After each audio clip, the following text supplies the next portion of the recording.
Okay, so assalamu alaikum and welcome everybody in this presentation. In this presentation, I'll be talking about the types of mathematical models and operations research. So the first one we have is the mathematical techniques. That is a really obvious one. These are simple mathematical techniques that are majorly used to maximize the profit and minimize the cost or delay in operations of a business firm.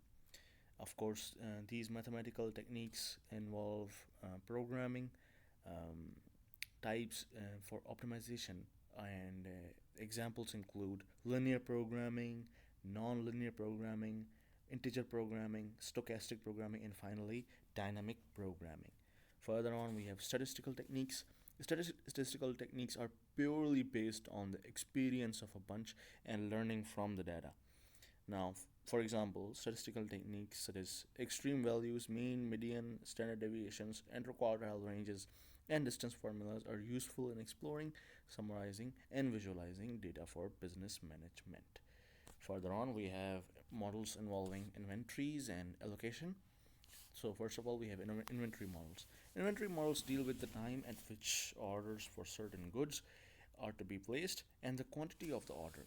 Four major inventory management methods include just in time management, JIT in short, materials requirement planning, MRP in short, economic order quantity, EOQ in short, and days sales inventory, DSI in short.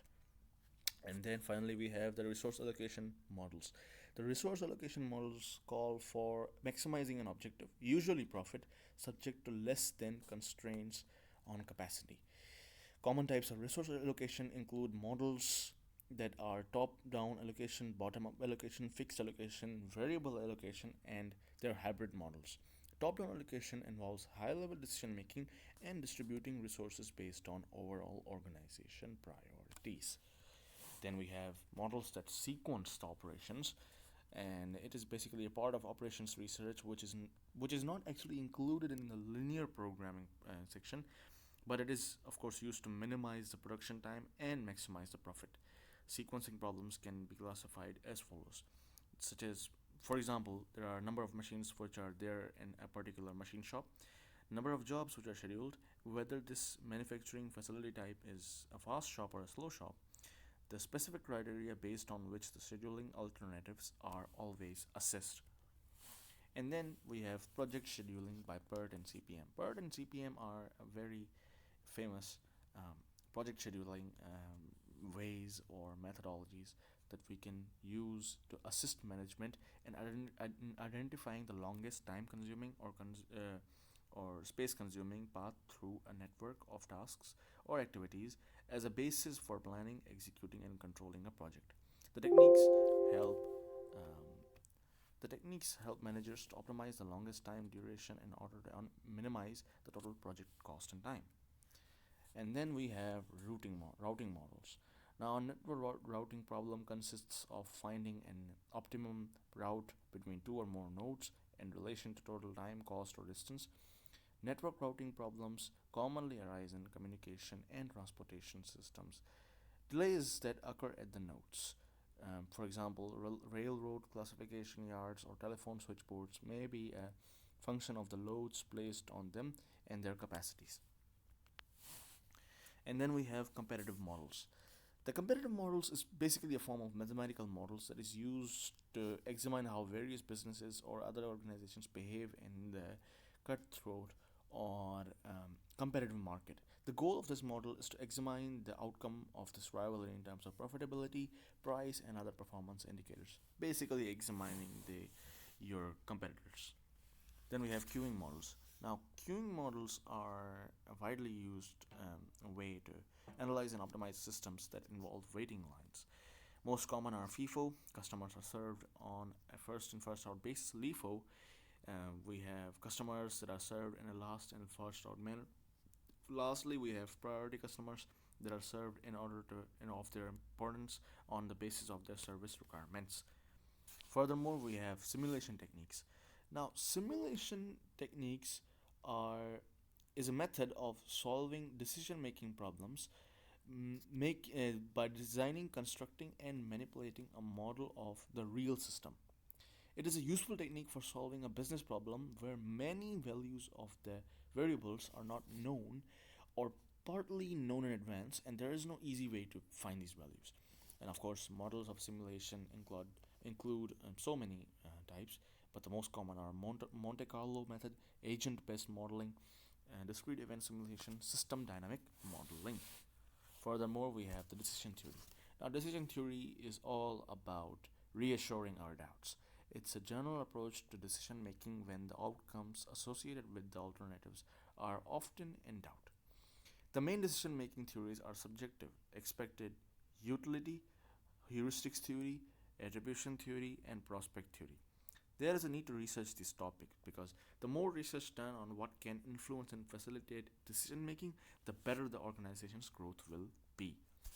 Further on, we have replacement models. Replacement models, or the replacement theory in operations research, is used in the decision making processes of replacing a used equipment with a substitute, mostly a new equipment for better usage.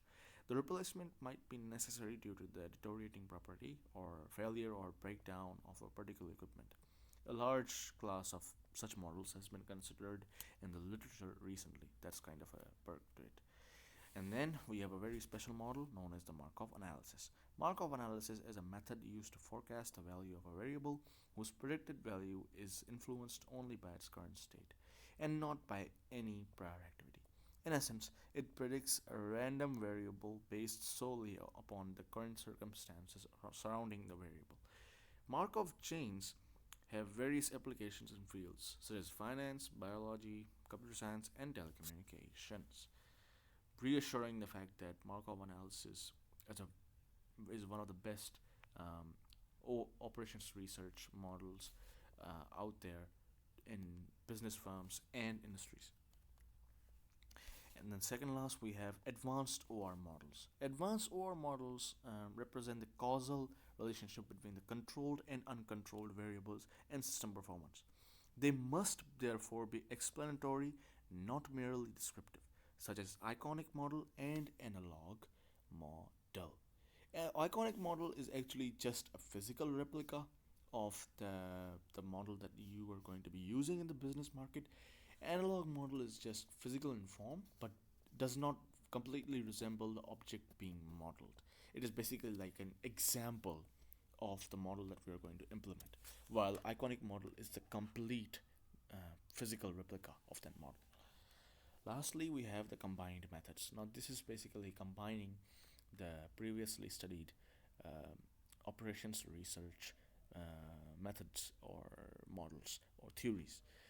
Now, before combining them, we need to first know the general methodology of problems or models that are divided in four steps. Number one, breaking down the problem. Number two, generating the potential solutions. Number three, evaluating the possible solutions. And number four, implementing and monitoring the solutions that we chose. So number one, breaking down the problem. And now to break down the problem, we can use linear modeling from the linear programming approach in the mathematical techniques, and we can also use sequencing models to sequence our operations and steps. Then we have generating potential solutions. Generating potential solutions is all about generating any kind of solution, whether it's completely filled with doubt or very very positive or very reassuring. But essentially, we can use decision making and replacement theory for this kind of a step in the modeling, such that we are left with so many different models or so many different solutions to work with. Then we have evaluating the possible or correct solutions. Now, here comes the part where we use the potential solutions from the second step and the third step by assuring them.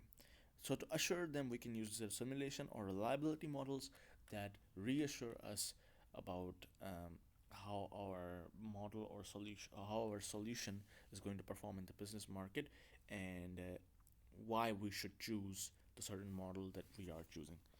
And then, of course, finally, we have implementing, monitoring, or maintaining the solutions that we applied. We can use PERT, CPM, along with statistical records to keep us updated here. So the solutions that we apply in our business firm or in the market are basically, we can use the data collected on those solutions throughout years and use statistical techniques or PERT and CPM to display us the record of how our solution is doing, whether we need to update it or whether we, just go for it. Anyways, this marks the end of this presentation, and yeah, that was it all about the types of mathematical models. And thank you, everybody. It's been a good